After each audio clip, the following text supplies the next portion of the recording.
Democracies understand that one of their prime function is to protect such basic human rights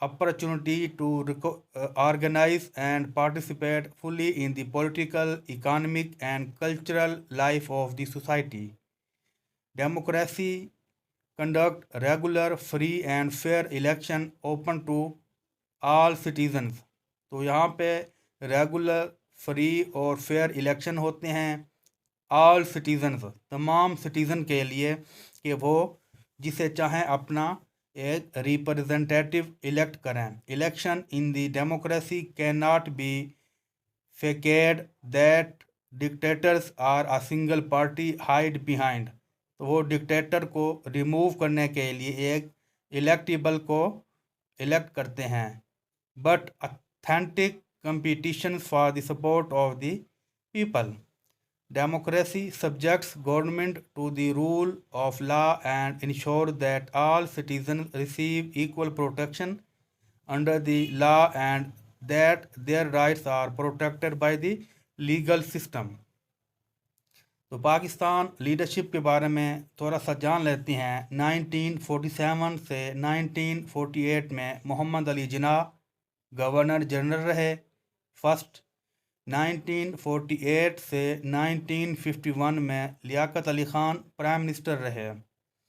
1951 سے 1958 تک 6 different prime minister آتے رہے. 1958 سے 1969 میں جنرل ایوب خان پریزیڈنٹ، جو کہ ایک ملٹری رول رہا ہے.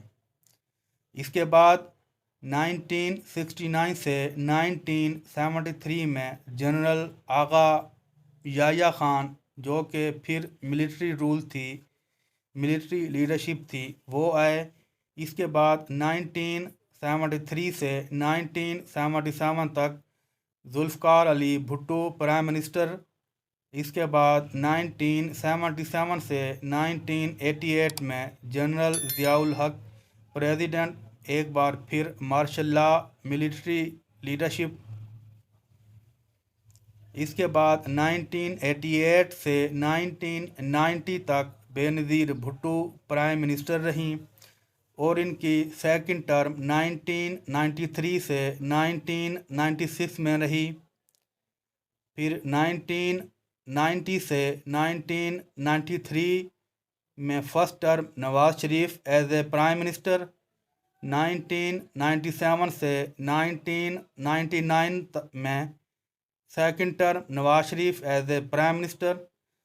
پھر 1999 سے 2008 general Pervez Musharraf as a president military leadership. 2008 سے 2013 میں آصف علی زرداری پریزیڈنٹ. یاد رہے یہ پہلی ایک گورنمنٹ تھی، یہ پہلی ایک پولیٹیکل ایک الیکٹڈ گورنمنٹ تھی جس نے اپنی ٹرم پوری کی ہے. 2013 سے 2018 میاں محمد نواز شریف پرائم منسٹر. 2018 سے 2022 عمران احمد خان نیازی پرائم منسٹر، جو کہ بعد میں نو کانفیڈنس موومنٹ کی وجہ سے وہ ریموو کر دیے گئے. 2022 سے 2023 میاں محمد شہباز شریف ایز اے پرائم منسٹر. تو ان کے بعد شہباز شریف یہ اگست 2023 کے بعد ایک ہماری ایکٹنگ گورنمنٹ ابھی تک چل رہی ہے. تو انگریڈینٹس آف ڈیموکریسی میں دیکھ لیتے ہیں. سب سے پہلے فریڈم آتا ہے. Freedom of thought, freedom of belief, freedom of expression, freedom of speech, freedom of debate, freedom of inquiry, freedom of assembly, freedom of association, freedom of legitimate, freedom of profession اور freedom of movement. اس طرح کے اور بھی بہت ساری freedoms ہیں جو کہ ڈیموکریسی کی لوازمات ہیں. اس کے بعد سٹیزنز رائٹس آ جاتے ہیں، ہیومن، پولیٹیکل اینڈ سیوک. تو اس کے بعد میجورٹی ناٹ میجورٹیرینزم. تو یہ بات یاد رکھنا، majority rule with the protection of minority rights and participatory decision making. یہ بھی ڈیموکریسی کی لوازمات ہے. Participation of all schools of thought. Pluralism, اس میں ideological, ethnic, linguistic, religious base پہ جتنی بھی پلورل فارم ہیں وہ ساری ان کی ایک آپ سمجھ لیں کہ ایک کلیکشن ہونی چاہیے، سب کا جمع ہونا ضروری ہے، پولیٹیکل ٹالرنس ہونی چاہیے، rule of law, equality before law, minority rights, religious, ethnic اور لنگوسٹک۔ تو یہ انگریڈینٹس آف ڈیموکریسی میں آتی ہیں۔ اکاؤنٹیبلٹی، چاہے وہ پارلیامنٹری ہو یا democratic way, not through discriminatory undemocratic way like NAB in Pakistan. تو ٹرانسپیرنسی ہونی چاہیے، ایکسیس ٹو انفارمیشن یا گڈ گورننس۔ یہ ڈیموکریسی کے امپورٹنٹ انگریڈینٹس تھے۔ تو vehicles and tools of democracy کے بارے میں دیکھتے ہیں۔ پاکستان میں ریٹن کانسٹیٹیوشن ہے اور یہ اس کی لوازمات ہے۔ ڈیموکریٹک پولیٹیکل پارٹیز ہونی چاہیے۔ تو پاکستان میں بھی ابھی تک آئی تھنک سو کہ 550 سے زیادہ پارٹیز رجسٹر ہیں، جبکہ 500 آئی تھنک 55 ہوں گی۔ تو 338 جو ہے نا یہ سیٹس ہیں نیشنل اسمبلی کی۔ تو پارلیمنٹ ہونی چاہیے، اسمبلیز ہونی چاہیے، free and fair regular election ہونے چاہیے، انڈیپینڈنٹ الیکشن کمیشن ہونا چاہیے۔ تو انڈیپینڈنٹ جوڈیشری ہونی چاہیے، فری اینڈ رسپانسیبل میڈیا ہونا چاہیے، وائبرنٹ سول سوسائٹی ہونی چاہیے، رسپانسیبل سٹیزنری ہونی چاہیے، کنٹینیوس ڈیموکریٹک پروسیس ہونا چاہیے، جو کہ انفارچونیٹلی ہمارا ابھی کرائسس میں ہے، جنہیں ہم پولیٹیکل کرائسس بھی کہتے ہیں۔ تو deficits of democracy in Pakistan میں دیکھیں، بیکاز اس میں lack of sustainability of democracy ہے۔ یہ کیوں ہے یہ بھی ہم آگے جا کے ڈسکس کریں گے۔ اچھا، centralism and lack of democratic federalism, اس میں فیوڈل لارڈز آ جاتے ہیں، لینڈ لارڈز آ جاتے ہیں، اور اس میں نیپوٹزم فیورٹزم آ جاتی ہے۔ ویک کانسٹیٹیوئنٹ یونٹس، تو جو کانسٹیٹیوشن میکنگ یونٹس ہیں وہ بہت ویک ہیں۔ ویک ڈیموکریٹک انسٹیٹیوشنز جیسے پولیٹیکل پارٹیز ہو گئیں، اسمبلیز، کنفلکٹ ریزولوشن میکانزم جیسے CCI ہے، ارسا ہے، تو یہ CDWP ہے۔ تو یہ وہ انسٹیٹیوشنز ہیں جو کہ بہت زیادہ ویک ہیں، بیکاز ان میں کنفلکٹس ریزولوشن پاس کرتے وقت بہت زیادہ ہو جاتے ہیں۔ تو lack of equality among the provinces, کیونکہ opportunities, human development index, distribution of resources, جس سے ہم آپ سمجھ لیں کہ جو ریسورسز ہم ڈسٹریبیوٹ کرتے ہیں ان میں نہ ایکوالٹی ہوتی ہے نہ ایکوٹی ہوتی ہے۔ تو فائنانشیل اور نیچرل ریسورسز میں، جن میں واٹر ہو گیا، یا آپ سمجھ لیں کہ decision making at centre, services, bureaucracy, judiciary, representation in federal agencies, تو یہ وہ چیزیں ہیں جو کہ یونٹس اور پروونسز اور سینٹرل میں متنازع ہیں۔ Leak of democratic culture, democratic culture نہ ہونے کی وجہ سے پاکستان میں ڈیموکریسی جو ہے نا کرائسس میں آتی ہے۔ تو وے فارورڈ کو دیکھتے ہیں۔ وے فارورڈ کیا ہے؟ Real transfer of power from military to political institutions.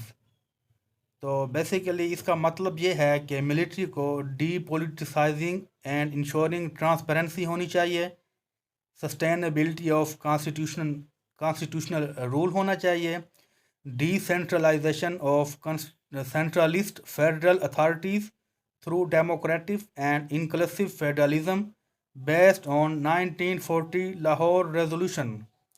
تو آٹونومس پروونشل کانسٹیٹیوئنٹ یونٹس ہونی چاہیے۔ تو یہ وے فارورڈ میں آتا ہے۔ Empowering and effective role of Saint, Saint کو اپنا افیکٹو رول پلے کرنا چاہیے۔ پارلیمنٹری کمیٹی جیسی ہوتی ہیں، انٹر پروونشل انسٹیٹیوشنز ہیں، CCI ہے، ارسا ہے، تو ان کو اپنا ایک رول، افیکٹو رول پلے کرنا چاہیے۔ Good governance and rule of law کو انشور کرنا چاہیے۔ رسپانسو اینڈ رسپانسیبل گورنمنٹس ہونی چاہیے۔ رسپیکٹنگ ڈائیورسٹی، اس کا کیا مطلب ہے؟ اس کا مطلب یہ ہے کہ protecting language and culture of all nations and ethnic groups of Pakistan. Pakistan میں جتنے بھی ایتھنک یا لنگوسٹک یا کلچرل گروپس ہیں وہ ایک دوسرے کو رسپیکٹ دیں۔ رسپیکٹنگ ڈائیورسٹی ہونی چاہیے۔ Providing equitable social justice, equitable social justice کا مطلب یہ ہے کہ ایک علاقہ ڈیولپڈ ہے دوسرا انڈر ڈیولپڈ ہے، تو دونوں کو کم سے کم اتنا تو ہونا چاہیے کہ ایکولٹی یا ایکول طریقے سے جسٹس پرووائڈ کی جائے، سوشل جسٹس ہو، چاہے وہ اکانومک جسٹس ہو یا چاہے کچھ بھی اور ہو۔ اسٹرینتھنگ دی سول سوسائٹی کو اتنا اسٹرانگ کرنا چاہیے کہ وہ کم سے کم جو انڈر ڈیولپ علاقے ہیں یا انڈر ڈیولپ نیشن ہے ان کی آواز اٹھا سکیں، اور ان کو اسٹیٹ کو چاہیے کہ ریکگنائز کریں۔ امپاورنگ دی انڈیویجول کو اتنا امپاور کرنا چاہیے کہ وہ اپنی بات سینٹرل یا یونٹس تک یا لوکل گورنمنٹس تک پہنچا سکے۔ تو ڈیئر اسٹوڈنٹ، یہ آج کا ہمارا لیکچر تھا۔ تو کلاس ڈسکشن کے لیے ایک کویشچن ہے، democracy has failed in Pakistan, agree اور ڈس ایگری؟ تو یہ آپ نے سالو کرنا ہے۔ ڈیئر اسٹوڈنٹ، یہ ڈیموکریسی اور اس میں پاکستان کے کرائسس سے انشاءاللہ نیکسٹ ویڈیو میں نئے ٹاپک ساتھ ملتے ہیں۔ تب تک اپنا خیال رکھیے گا۔ اللہ حافظ۔